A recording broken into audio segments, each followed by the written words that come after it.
Mina ndinguKhuthala Gono Madikizela.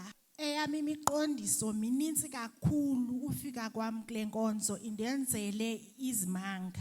Okokuqala andiphangeli ndiyazisebenza. Ibhizinesi yami kwiminyaka engaphambili yayihamba kakuhle ndigcina abantwana besikolo ndingumama sehostel kuthiwa ndingumamzo xa ndibizwa. Kulo nyaka kupheleyo bendinabantwana abayi-9 kodwa ngofika kwami kule nkonzo abantwana bam bayi-44. Okwesibini bendigulelwa ngumyeni. Umyeni wami wahlaselwa si-stroke. Wakwikhoma i-2 months engathethi.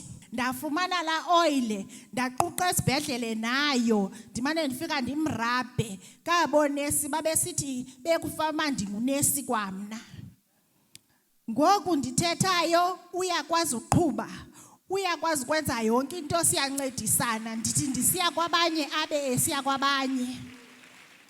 Kule business yam besinemoto eyi-1 before sibheke eJoburg. Ngomvulo bendinemali ebingade ivele endandiyenze kudala yethenda. Yavela imali nge-6 ngosibheke eJoburg ngalamini kanye sibheke eJoburg mina ndandiyokwenza ideal yemoto kwaNissan. Nge-2024 mina ndisayina amaphepha ndiphuma nemoto entsha yandizisa pha eTown Hall. Okwesithathu abantwana bam bebenxila basela bayatshaya. Omnye ebekade ephangele eCapitec i-accountant. Ngoku kwacaba kube emsebenzini wasuka wathi fika kumse isithi mama ndirezignile emsebenzini andikwazi uhlala phaya.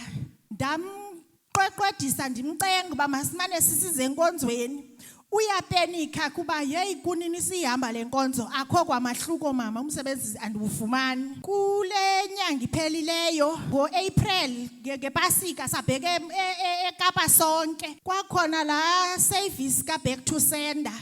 Sathi xa sise-Worcester yakhala ifoni kwathiwa mamzo isipili sophukile. Kukho isipili ke pha endlini esingange-sliding door esiqala ephezulu esilingini sihle sizophela apha ngakwi-tiles kule ndawo sihamba kuyo.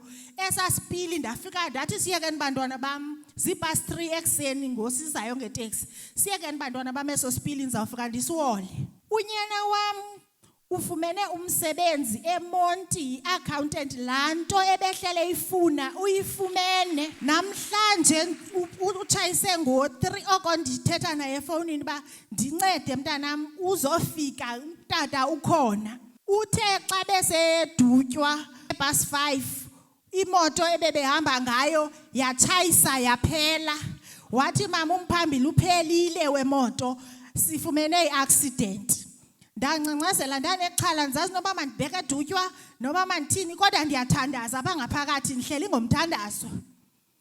Ngoku ndithethayo ufikile ukhona ulapha intona uneentloni uyoyika bendithe masize apha. Ndiyawabulela kakhulu amandla le nkonzo.